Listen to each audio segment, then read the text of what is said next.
Hello दोस्तों, नमस्कार। स्वागत है आप सभी का educational study point YouTube channel पे। तो देखिए दोस्तों, एसएससी फेज़ 11 एग्ज़ाम 2023 कंटिन्यूसली आपके एग्ज़ाम चल रहे हैं। आज आपके 28 जून का सेकंड शिफ्ट का एग्ज़ाम खत्म हो चुका है। तो 28 June SSC phase 11 second shift exam analysis अपने इस वीडियो में कवर करेंगे। तो आज की सेकंड शिफ्ट में जितने भी जीके, जीएस और करंट अफेयर से रिलेटेड क्वेश्चन पूछे गए हैं, उन सभी क्वेश्चनों का बिल्कुल 100% सही व सटीक उत्तर के साथ एग्ज़ाम एनालिसिस आपको इस वीडियो में देखने को मिलेगा। तो आज जिन भी दोस्तों का 28 जून सेकंड शिफ्ट में एग्जाम था, वो सभी साथी इस पूरे वीडियो को ध्यान से एंड तक वॉच जरूर कीजिएगा। तो चलिए दोस्तों, 28 जून सेकंड शिफ्ट एग्जाम एनालिसिस को अपने शुरू करते हैं। तो आज का पहला क्वेश्चन पूछा गया कि नवरात्रि में कौन सा नृत्य किया जाता है। देखिए दोस्तों, नवरात्रि के अवसर पर गरबा नृत्य किया जाता है। तो गरबा आपको ऑप्शन में दिया गया था, जो कि इस क्वेश्चन का आपका बिल्कुल राइट आंसर था। गरबा और डांडिया नवरात्रि के दौरान आयोजित गुजरात के लोकप्रिय लोक नृत्य। ठीक है, तो ये बात आपको ध्यान में रखनी है। अगला क्वेश्चन पूछा गया कि पुराने किले का निर्माण किन दो शासकों ने करवाया। देखिए दोस्तों, जो पुराने किले का निर्माण है वो हुमायूं और शेरशाह सूरी के द्वारा करवाया गया था। ठीक है दोस्तों, तो हुमायूं और शेरशाह सूरी, इस क्वेश्चन का आपका क्या था, बिल्कुल राइट आंसर था। पुराना किला दिल्ली के सबसे पुराने किलों में से एक है। किला हुमायूं के शासन के दौरान दीनपनाह शहर का आंतरिक गढ़ था, जिसे 1533 में इसका जीर्णोद्धार किया गया और 5 साल बाद इसे पूरा किया। सूरी राजवंश के संस्थापक शेरशाह सूरी ने 1540 में हुमायूं को हराकर शेरगढ़ नाम रखा था। ठीक है, तो इसका जो आपका राइट आंसर रहेगा वो रहेगा हुमायूं और शेरशाह सूरी। अगला क्वेश्चन पूछा गया कि भजन सोपोरी किस वाद्य यंत्र से संबंधित है। बात करते हैं भजन सोपोरी की, तो ये संतूर वादक है। तो संतूर आपका राइट आंसर था। 2 जून 2022 को इनका निधन हो चुका है। भजन सोपोरी भारतीय शास्त्रीय संगीत के सूफियाना घराने से संबंधित है। सोपोरी को 1992 में संगीत नाटक अकादमी पुरस्कार, 2004 में पद्मश्री और 2009 में बाबा अलाउद्दीन खान पुरस्कार से भी सम्मानित किया गया था। नेक्स्ट क्वेश्चन पूछा गया कि 12 फवाद के नाम से कौन जाने जाते हैं। तो 12 फवाद के नाम से मिलाद उन नबी को जाना जाता है। तो मिलाद उन नबी, इस क्वेश्चन का आपका बिल्कुल राइट आंसर था। ठीक है, 12 फवाद या फिर जिसे मिलाद उन नबी के नाम से भी जाना जाता है। यह दिन इस्लाम मजहब का एक महत्वपूर्ण दिन है, क्योंकि इसी दिन इस्लाम धर्म के संस्थापक मोहम्मद साहब का जन्म हुआ था और इसके साथ ही इसी तारीख को उनका देहांत भी हुआ था। ठीक है, तो मिलाद उन नबी, इस क्वेश्चन का आपका राइट आंसर था। अगला क्वेश्चन पूछा गया कि 127वां संविधान संशोधन जो 2021 में हुआ था, किस मंत्रालय द्वारा किया गया। तो ये किया गया था सामाजिक न्याय और अधिकारिता मंत्री के द्वारा। ठीक है, कब किया गया था, 2021 में पेश किया गया था और ये पेश किया था डॉक्टर वीरेंद्र कुमार ने। ठीक है, जो कि इस क्वेश्चन का आपका बिल्कुल राइट आंसर था। बढ़ते हैं अगले क्वेश्चन की ओर। अगला क्वेश्चन पूछा गया कि टेस्ट क्रिकेट में अनिल कुंबले के बाद सर्वाधिक विकेट किस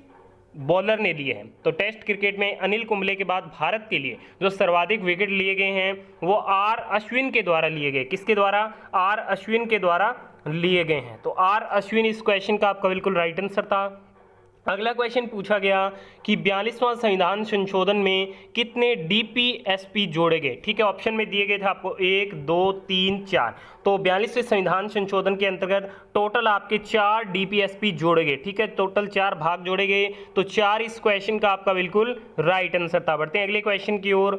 अगला क्वेश्चन पूछा गया कि यामिनी कृष्ण मूर्ति ने कहां पर स्कूल की स्थापना की थी। देखिए दोस्तों, दिल्ली में उन्होंने 1990 में यामिनी स्कूल ऑफ डांस की स्थापना की थी। वह भारत की एक उत्कृष्ट कुचिपुड़ी और भरतनाट्यम नर्तकी है। ठीक है, जिन्हें पद्मश्री मिला था 1968 में, पद्म भूषण 2001 में मिला था। ठीक है, जो कि इस क्वेश्चन का आपका बिल्कुल राइट आंसर था। अगला क्वेश्चन पूछा गया बेरोजगारी दर कैसे निकाली जाती है। तो बेरोजगारी दर के प्रतिशत की गणना बेरोजगार व्यक्ति / कुल श्रम बल इंटू 100 के रूप में की जाती है। ठीक है, तो आपसे फॉर्मूला पूछा गया था, तो मैंने आपको फॉर्मूला बता दिया है। नेक्स्ट क्वेश्चन पूछा गया नागार्जुन गुफा मौर्य द्वारा किस धार्मिक संप्रदाय को दिया गया था। तो नागार्जुन गुफा मौर्य द्वारा दिया गया था आजीविका संप्रदाय को। ठीक है, तो आजीविका संप्रदाय, इस क्वेश्चन का आपका बिल्कुल राइट आंसर था। बढ़ते हैं अगले क्वेश्चन की ओर। अगला क्वेश्चन पूछा गया निम्नलिखित में से कौन सी पुस्तक सलमान रुश्दी के द्वारा लिखा गया है। तो सलमान रुश्दी के द्वारा आपको जो ऑप्शन में दिया गया था वो दिया गया था द सैटेनिक वर्सेज। ठीक है, तो द सैटेनिक वर्सेज, इस क्वेश्चन का आपका बिल्कुल राइट आंसर था। इसके अलावा मिडनाइट चिल्ड्रन,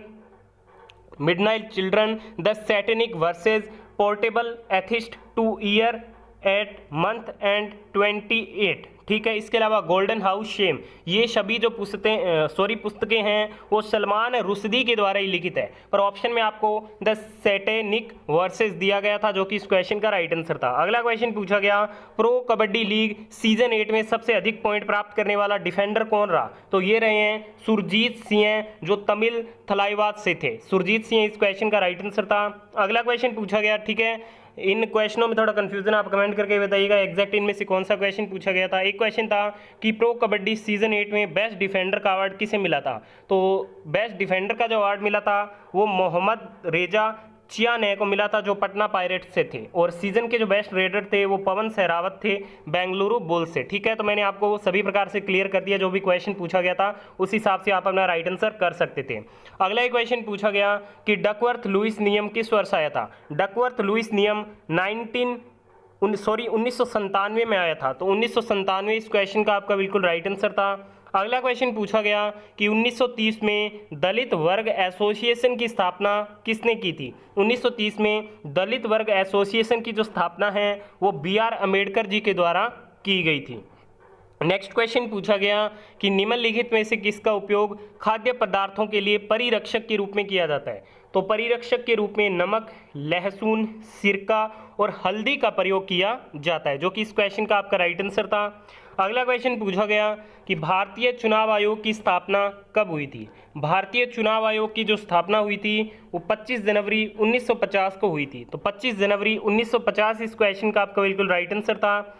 अगला क्वेश्चन पूछा गया, वर्षा ऋतु किस महीने में होती है? वर्षा ऋतु जो है वो जुलाई अगस्त के महीने में होती है, तो जुलाई अगस्त इस क्वेश्चन का आपका बिल्कुल राइट आंसर था। अगला क्वेश्चन पूछा गया, हिंदुस्तान पेट्रोलियम की कितनी कैपेसिटी है? तो ये 32.55 MMTPA मुख्य क्षमता और 15.57 MMTPA की शाखा लाइन क्षमता है, ठीक है। तो इसके ऑप्शन एग्जैक्ट नहीं मिल पाए हैं, क्या ये क्वेश्चन पूछा गया था आप कमेंट करके बताइएगा। अगला क्वेश्चन इंग्लिश का क्वेश्चन था, put your self together idiom का अर्थ आपको बताना था, तो इसका राइट आंसर था अपने इमोशन पर कंट्रोल पाना, ठीक है। अगला क्वेश्चन पूछा गया था 103वां संविधान संशोधन किससे संबंधित है? तो ये EWS से संबंधित है। 101वां संविधान संशोधन GST से रिलेटेड है। 102वां संशोधन OBC से रिलेटेड है और 104वां जो संशोधन है वो एंग्लो इंडियन से संबंधित है, तो ये भी आप जरूर ध्यान में रखिएगा। हम्बल का एंटोनिम्स पूछा गया, कॉमन का एंटोनिम्स पूछा गया, ठीक है, तो ये भी आप जरूर देख लीजिएगा एक बार। अगला एक क्वेश्चन पूछा गया, कांग्रेस सोशलिस्ट पार्टी की स्थापना किसने की?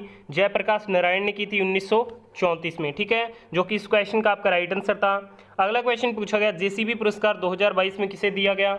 तो ये खालिद जावेद को दिया गया। अगला क्वेश्चन मुस्लिम धर्म से संबंधित एक त्यौहार आया था, प्रोटीन और लिपिड से संबंधित क्वेश्चन आया था। क्वेश्चन एग्जैक्ट नहीं मिल पाया, अगर आपको पता है कमेंट जरूर कीजिएगा। यहाँ पे वीडियो एंड होती है, वीडियो पसंद आई है तो लाइक और शेयर जरूर कीजिएगा। धन्यवाद।